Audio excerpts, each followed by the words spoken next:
just real quick, I was watching some of the NFL games last night. I wanted to talk about Roquan Smith and his legacy at Georgia.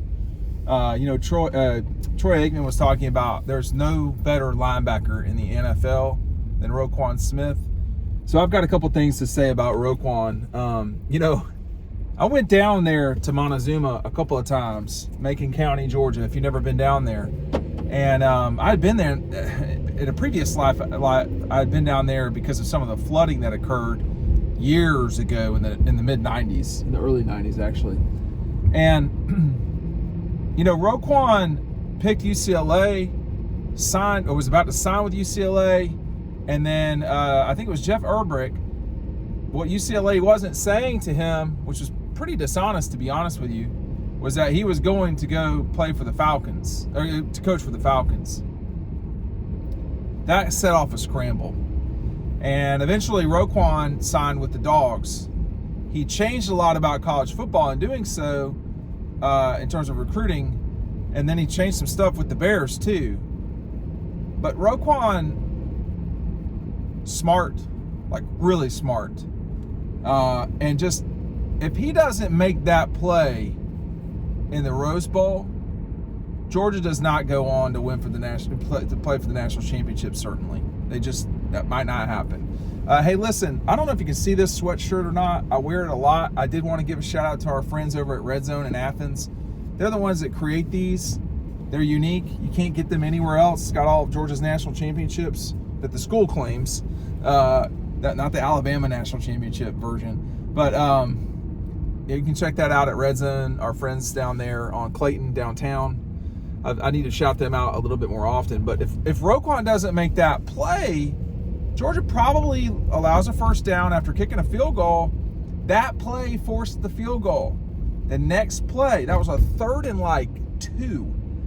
And I don't know the guy's name in Oklahoma, but I mean, bro had plenty of momentum, and when he hit Roquan, wham, he stopped. And that play right there basically got Georgia's national championship. Now, earlier, the game before that, but it was a month before that,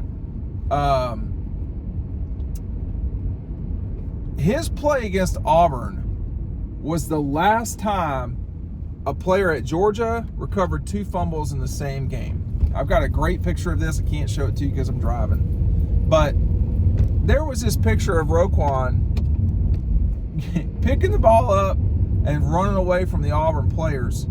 That was, you don't win the SEC championship every week. I mean, Alabama doesn't do that.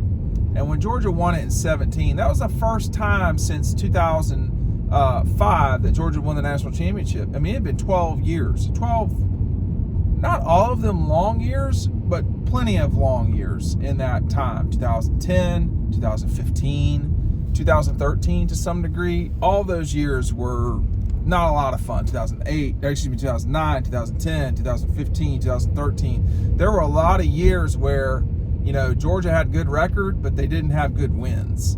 And so that was really a problem for a long time.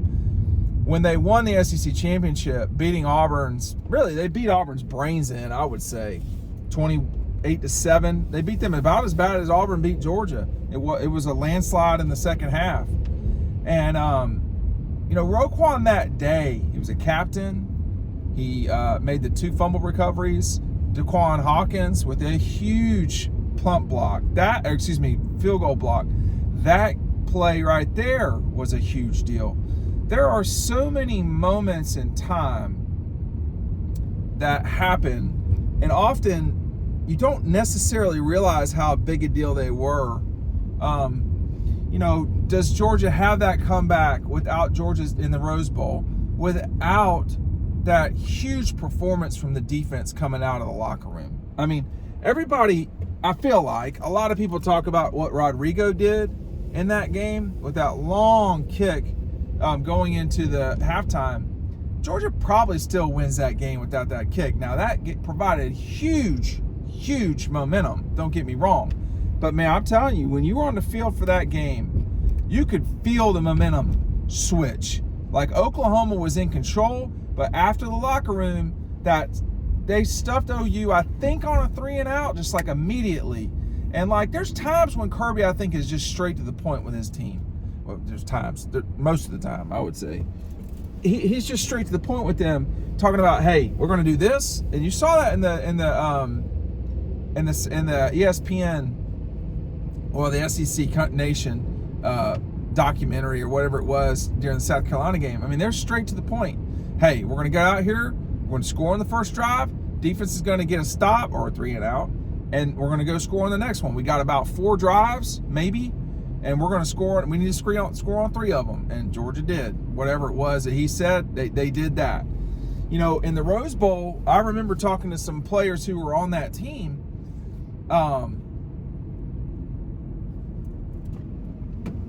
The way I now I'm remembering it now, because I was thinking of Alton Bynum, who was in on that play. That's the thing about Kirby and them. They're not going to waste players, man. Like, they're going to use everybody. They say, oh, well, Alton Bynum, if you don't know who Alton Bynum is, okay, I understand that. Most of y'all don't know who Quincy Carter is. But, you know, Alton Bynum was a offensive lineman from South Georgia, near Valdosta, and went to sign and play with Georgia. Wasn't playing a lot. Kirby and them said, yeah, I mean, you might not play a lot, but you're going to play, and you're going to play, you know, you're going to be a tight end in certain situations. We're going to use you as a third tackle. Well, Alton Bynum was in on that play. And like, what I'm trying to say here is they use every part of the buffalo. They're not just killing the buffalo for its fur or for the meat. They're using all. They're using the carcass. They're using all of it. And Alton Bynum's not carcass. But it, you know, when I said it from memory, I said Georgia probably loses that. I forgot that, you know, how that was a double overtime game, right? And OU had a field goal blocked, and both teams kicked field goals in the first stanza, I believe. And the second, Georgia blocked it, and then the next play, Jake Fromm is holding. I love saying that because he was clearly holding, but it's so funny. But they weren't going to call that there. And, you know, Alton Bynum was in on that play, and that was Sony Michel around the corner. You don't get that moment if you don't walk off the field with a win if Georgia doesn't block that, if Lorenzo doesn't block that field goal. Lorenzo doesn't block that field goal if they're not trying a field goal. Why do they try the field goal? They tried it because of what Roquan's play was. Now, the little things in life matter. Every single day matters. Every single detail matters. Every single play matters in football.